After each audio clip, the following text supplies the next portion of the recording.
안녕하세요. 교과 공부 시간이 되었습니다. 오늘은 제12과 신약 속의 신명기라는 제목을 가지고 공부를 해보도록 하겠습니다. 벌써 이제 한 기가 거의 다 가고 있죠. 오늘 기억절 말씀 한번 읽어보겠습니다. 예수께서 대답하여 이르시되 기록되었으되 사람이 떡으로만 살 것이 아니요 하나님의 입으로부터 나오는 모든 말씀으로 살 것이라 하였느니라. 마태복음 4장 4절의 말씀이 기억절 말씀입니다. 여러분, 우리가 지난주에 뭐 공부하셨는지 기억하시죠?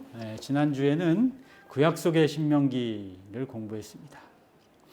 구약 성경 39권 안에서 신명기가 차지하는 위치가 얼마나 중요한지에 대한 내용을 우리가 좀 공부했죠.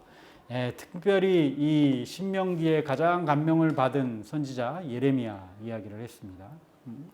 그리고 예레미야의 교육에 의해서 신명기의 기별을 그대로 마음속에 간직했던 위대한 선지자 다니엘에 대한 공부를 했죠. 아마 신명기의 기별이 없었다면 다니엘이 나타날 수 있었을까 하는 생각도 해볼 수 있는 대목이었습니다. 사실 이 유대인들에게 있어서 모세는 굉장히 중요한 인물이죠. 물론 아브라함의 유대인들의 믿음의 혈통의 조상이지만 사실 이 모세는 유대인들의 신앙의 그 율법의 중심에 서 있는 율법의 조상, 신앙의 조상이 바로 모세입니다. 그런데 그래서 유대인들이 이 모세 구약을 아주 중요하게 생각하지만 모세오경을 특별히 중요하게 생각하지 않습니까? 그 중에서도 모세가 한 설교가 뭐였냐면 신명기였기 때문에 신명기는 구약의 모든 선지자들에게 아주 강한 영향력을 미쳤다고 볼 수 있습니다. 신약도 마찬가지인데요. 사실 신약 시대의 성경은 구약밖에 없지 않습니까?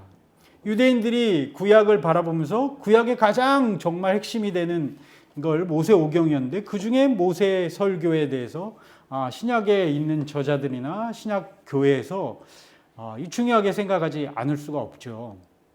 마태, 마가, 누가, 요한의 사복음서 이런 이야기를 통해서 우리가 예수님의 행적을 볼 수 있는데 예수님의 행적 속에서 신명기가 두드러지게 나타나는 대표적인 것이 바로 예수님의 시험 장면입니다. 예수님이 시험 받으실 때 기록되었으되라는 말씀으로 시험을 물리치셨던 것, 이게 대표적인 예죠. 신명기가 등장하는. 두 번째는 예수님이 부활하신 이후에 엠마오로 가는 제자들에게 나타나셨을 때 엠마오로 가는 두 제자에게 말씀하실 때 그 사람들이 이렇게 얘기하죠. 모세와 모든 선지자의 글로 시작하여 모든 성경에 쓴 바 자기에 관한 것을 자세히 설명하셨다. 그때 얘기한 모세와 모든 선지자의 글 할 때가 아마 신명기에 있는 내용들을 언급했던 것이라고 우리는 볼 수 있습니다. 이 모세 위상으로 볼 때 신명기는 대단한 책인 것을 볼 수 있습니다. 시편과 이사야 더불어 신약에서 가장 많이 인용된 구약의 책이 바로 신명기입니다. 마태복음, 마가복음, 누가복음, 요한복음, 사도행전, 로마서, 갈라디아서, 고린도전서, 히브리서, 그 외에 여러 목회서신들, 그리고 요한계시록에 이르기까지 신약의 많은 책들이 신명기를 인용하고 있다는 것이죠. 그러니까 신약의 대부분의 책은 신명기의 내용을 인용하여 본인들의 이야기를 풀어간다는 것을 우리가 알 수 있는 것입니다. 오늘 우리는 이번 주 교과를 통하여 과연 신약 속에서는 신명기의 영향이 어떤 영향을 미치고 있으며 신명기가 신약의 어떤 면들을 통하여 우리에게 기별을 지고 있는지 하나하나 살펴보도록 하겠습니다. 일요일 주제인데요. 제목은 기록되었으되라는 말씀입니다. 우리가 잘 아는 것처럼 예수님께서 사단에게 시험을 받으시면서 시험을 물리치셨을 때 예수님의 말씀은 기록되었으되라고 시작했다는 것입니다. 예수님께서는 사단과의 말다툼하거나 논쟁하지 않으셨다. 예수님께서는 다만 성경 말씀을 인용하셨는데 이는 하나님의 말씀은 살아있고 활력이 있어 좌우의 날선 검보다 예리하기 때문이었다. 여러분, 말씀은 이렇게 중요합니다. 말씀을 통해서 사단의 시험을 이길 수 있다고 얘기하고 있는 것이죠. 그래서 예수님께서도 사단과 논쟁하지 않고 말씀으로 그 논쟁을 피해 나가실 수 있었다는 것입니다. 오늘날에도 그 말씀에 아주 정통하신 목사님들이 어떤 질문이나 뭘 받을 때 이렇게 성경 말씀을 바로 피셔서 말씀하실 때 우리가 그런 것들이 대단함을 느끼지 않습니까? 마찬가지입니다. 여기 보면 예수님께서 첫째 시험에도 신명기 8장 3절을 인용하셨어요. 사람이 떡으로만 사는 것이 아니다. 그 다음에 두 번째 시험 신명기 6장 16절을 가지고 너희 하나님 여호와를 시험하지 말라. 이 두 번째 시험에는 우리 사단도 성경 말씀을 사용하죠. 시편 91편 11절 12절의 말씀을 사용해서 뛰어내리면 너를 보호하실 거다. 이런 얘기를 했을 때 신명기에 있는 말씀으로 시험을 이기십니다. 세 번째도 마찬가지입니다. 내게 절하라 할 때 다만 내 하나님 여호와를 경외하고 그를 섬기라는 신명기 6장 13절의 말씀을 가지고 시험을 이기셨다는 것입니다. 여러분, 우리도 그래서 성경을 열심히 읽을 필요가 있습니다. 사실 이 신명기의 말씀이 오늘 현대 진리일 수 있는 건 오늘날에도 우리가 여러 상황 가운데 어려움이 처해있을 때 말씀이 우리의 무기가 될 수 있다는 사실을 오늘 우리에게 알려주신 것입니다. 예수님도 그렇게 하셨다는 사실 여러분 기억하시고 말씀으로 시험을 이기는 우리 모두가 되기를 간절히 바랍니다. 월요일 주제로 좀 넘어가겠는데요. 이 차별하지 말라는 제목을 달았습니다. 예수님이 승천하시고 초대교회가 새로운 교회로서 성장하는 데 있어서 신약교회에 중대한 변화가 필요했습니다. 그들이 가지고 있었던 기존의 유대주의라는 고정관념을 깨야 될 필요가 있었습니다. 새로운 가치관이 형성될 필요가 있었죠. 유대인들이 가지고 있었던, 초대교회 그리스도인들이, 초대교회 교인들이 가지고 있었던 편견이 깨어져야 할 필요가 있었습니다. 이렇게 되지 않으면 이 교회가 단순히 중동 지방의 유대인이라는 한 민족적인 종교로 남을 가능성이 다분히 있었죠. 그래서 이러한 고정관념을 깨기 위한 중요한 변화가 필요했는데 이 변화의 필요에 근거한 사상을 어디서 가져오게 되냐면 신명기에서 가져오게 됩니다. 그것이 신명기 10장 17절부터 19절에 있는 말씀인데요. 너희의 하나님 여호와는 신 가운데 신이시며 주 가운데 주시요 크고 능하시며 두려우신 하나님이시라. 사람을 외모로 보지 아니하시며 뇌물을 받지 아니하시고 고와 가부를 위하여 정의를 행하시며 나그네를 사랑하며 그에게 떡과 옷을 주시나니 너희는 나그네를 사랑하라. 전에 너희도 애굽 땅에서 나그네 되었습니다. 사실 요 18절 이후의 모든 성경절은 요 성경절에 대한 보충 설명입니다. 중요한 것은 하나님은 사람을 절대 외모로 판단하지 않는다는 거죠. 사실 이 외모로 판단하지 않는다는 말의 원어적 의미는 얼굴을 들지 않으신다라는 표현입니다. 이게 얼굴을 이렇게 들지 않는다. 이게 무슨 표현이냐면 법정 상황의 법정 용어 상황을 표현한 것인데요. 이것은 이렇습니다. 재판관 또는 왕이 재판하러 사람이 나오면 이렇게 기록을 보다가 얼굴을 들어서 이렇게 봤을 때 그 사람이 귀족이거나 돈이 많아 보이거나 하면 좋은 판별을 해주고 그렇지 않으면 뭐 가난한 사람이거나 별로 신통치 않은 사람이면 그 사람의 억울함을 들어주지 않은 때가 있었는데 그런 것을 얼굴을 들었다라는 표현입니다. 그래서 얼굴을 들지 않는다는 것은 그 사람이 어떤 조건에 있는 사람이든지 그 사람이 어떤 형편에 있는 사람이든지 가리지 않고 바르게 판별하겠다는 그런 의미를 사용할 때 이 얼굴을 들지 않는다. 성경에는 외모로 판별하지 않는다라는 표현을 쓰고 있다는 것입니다. 그러니까 하나님께서는 모든 사람을 다 똑같이 보신다는 이 사상의 근거는 어디냐면 아까 얘기한 신명기 10장 17절부터 19절에 있다는 것입니다. 그래서 신약의 기자들이, 신약을 쓴 사람들이, 신약의 처음의 사도들이 전 세계에 복음을 들고 나아가기 위해서 반드시 깨쳐야 될 유대주의를 깨치기 위해서 이것을 사용했다는 것입니다. 그 증거가 뭐냐면 그래서 이 사상은 선지자 왕에도 표현하고 있는데 국적이나 인종이나 계급에 의한 차별을 하나님께서는 인정하지 않으신다. 하나님께서는 올 인류의 창조주시다. 모든 사람은 창조에 의하여 한 가족이 되었고 구속을 통하여 하나가 되었다. 그리스도께서는 모든 분리의 장벽을 헐으시고 성전 만왕의 모든 칸막이들을 열어젖혀서 모든 영혼들로 하여금 자유로이 하나님께 나아갈 수 있게 하기 위해서 오셨다. 유대주의가 가지고 있었던 이 장벽을 예수님이 깨셨다는 거죠. 예수님이 깨신 장벽을 계속 유지하기 위해서 사도들은 신명기의 말씀을 사용하였고 신명기의 말씀을 여러 곳에서 언급하는 것을 볼 수 있습니다. 사람을 외모로 보지 않으신다는 이 동일한 표현을 사도행전, 로마서, 갈라디아서, 에베소서, 골로새서, 베드로전서에도 동일한 표현을 여러 번 강조하고 있다는 것입니다. 그러니까 사실 모든 인간은 하나님께서 만드신 하나님의 자녀이고 똑같이 다 은혜 받을 만한 자격이 있다는 이 사상은 신명기부터 시작됐다는 거죠. 모세 사상에부터 시작되었다는 것입니다.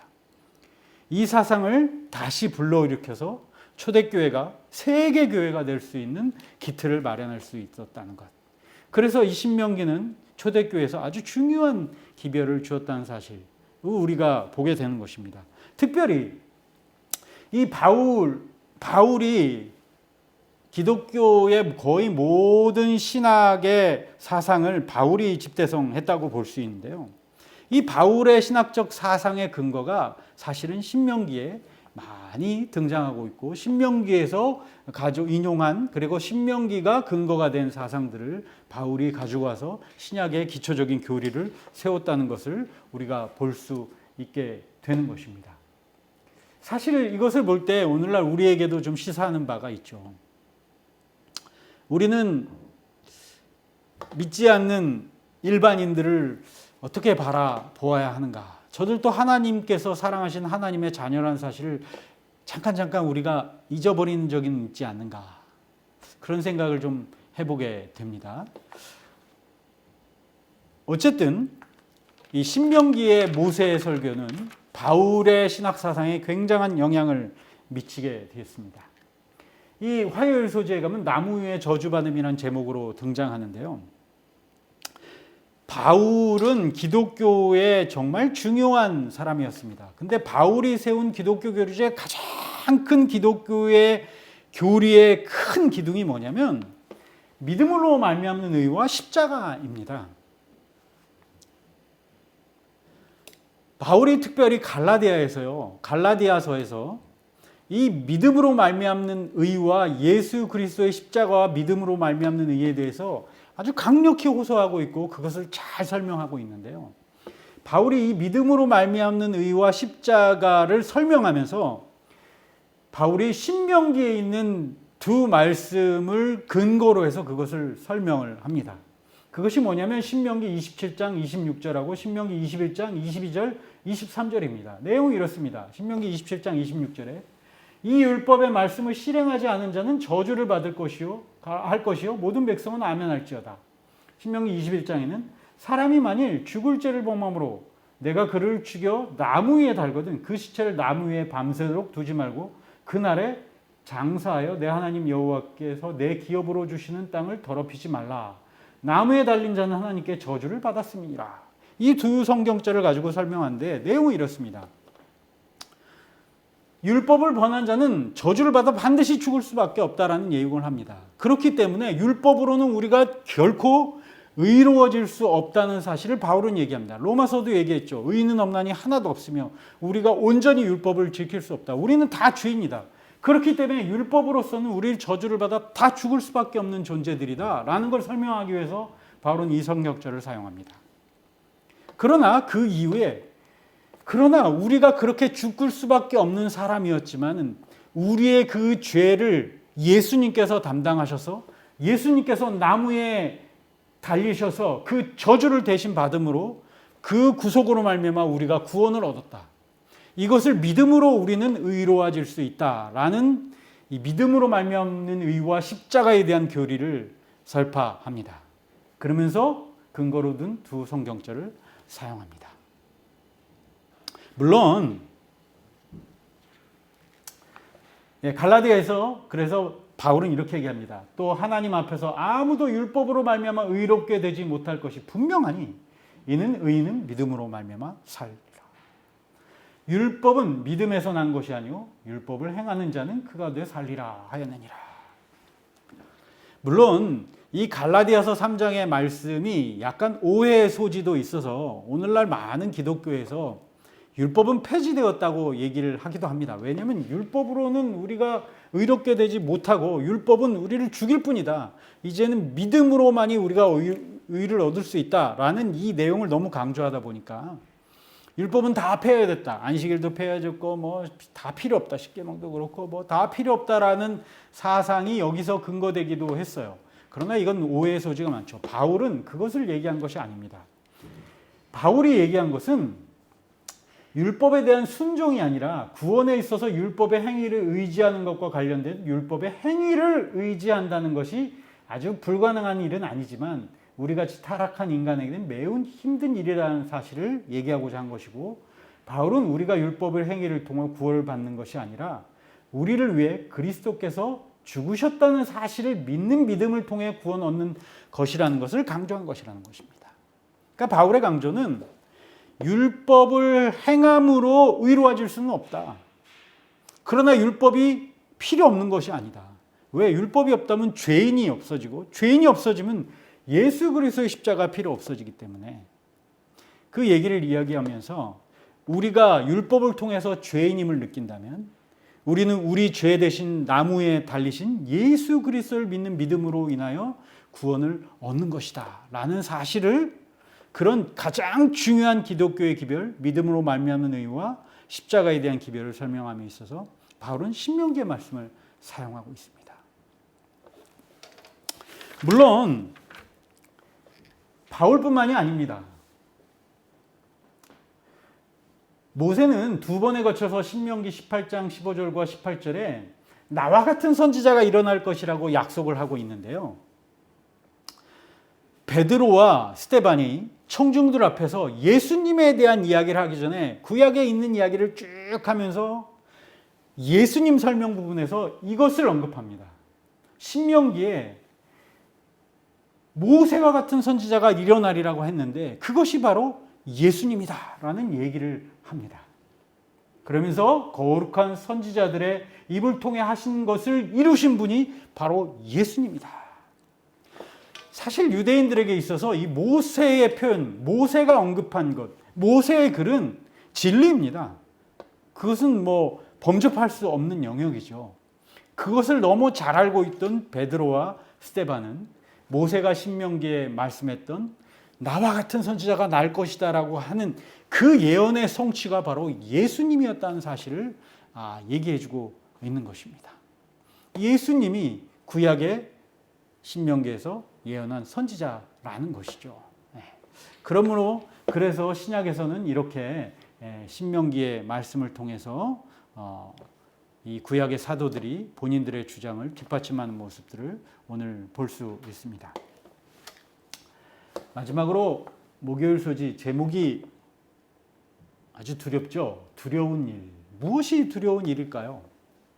그럼 무엇이 두려운 일입니까? 사실 이 이야기는 뭐냐면 히브리서에 대한 이야기입니다. 바울이 히브리서를 저술을 하였는데요. 히브리서는 유대인들, 특히 예수를 믿는 유대인들에게 바울이 보낸 긴 권면의 설교문입니다. 이 설교문의 핵심은 뭐였냐면 유대인들이 하나님께 끝까지 충성해야 된다는 이야기가 골자인 것입니다. 그렇지 않으면 안 된다라고 이야기합니다.